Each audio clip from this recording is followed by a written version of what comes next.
that kind of help you going into this? Yeah, I mean, I feel like we're in a pretty good spot. Obviously, with a little bit of momentum, winning that Marquette game. Paint made the comment after the game, like it's obviously a little better feeling going in 3-0 compared to 2-1. Especially where that was our first test of a really good team. So, man, I think there's a lot of things we did good in that game, but one of the best things I think we did was just keeping poised throughout the whole game and staying composed. So I think that's really going to be one key thing for us going into this tournament and our true test of an away team and on a neutral court. So I think we're pretty exciting. Got a lot of momentum going in. Just with your college basketball experience, how is that kind of helping you, like personally, prepare for this, but also, allowing some of the other guys who maybe haven't been in these situations kind of lean on you for that kind of stuff? Right, yeah. I mean, it's a great mixture of a bunch of young guys with a bunch of vets at the end of the day. And with myself, man, I just bring as much experience as I can as far as handling pressure, as far as, just doing certain things on the court. I always tell Braden and some of the young dudes, man, keeping it simple sometimes is the best thing you can do. Because sometimes being flashy or being difficult, leads to, certain negative things on the court.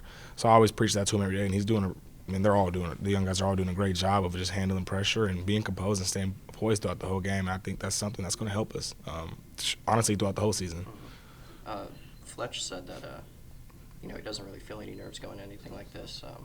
Are you seeing that from him? Do you think that's not going to be really an issue for him at all? Going into an environment like that? I don't think it's going to be. To be honest, he's a scorer. It's kind of just how he's built. And when you're a scorer, you're just kind of wired that way, and nothing really strays you away from that. With Braden, and he's just, I think he's really poised as a point guard. I think he does what he's good at. He doesn't do nothing out of his element, which makes these guys really good.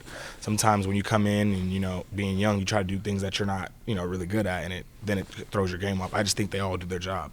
How important was it for them to each have just two really good games to kind of get, they were able to hit the ground running and, build some confidence for themselves going into an important stretch like this? Very important. I just think we're all going to have to contribute, like every last one of us from each position. We can't put all the pressure on Zach. We got to be able to relieve some of that stress from him and pressure. We got to be able to hit open shots when he kicks it out to us. We got to be able to defend and keep our man in front of us. I think all those little things and details are going to matter going into this West Virginia game because they pressure and they press. And so having those guys like Fletch and Braden, all them having good games like that, it's going to make everybody, because they're going to have to account for everybody on our team.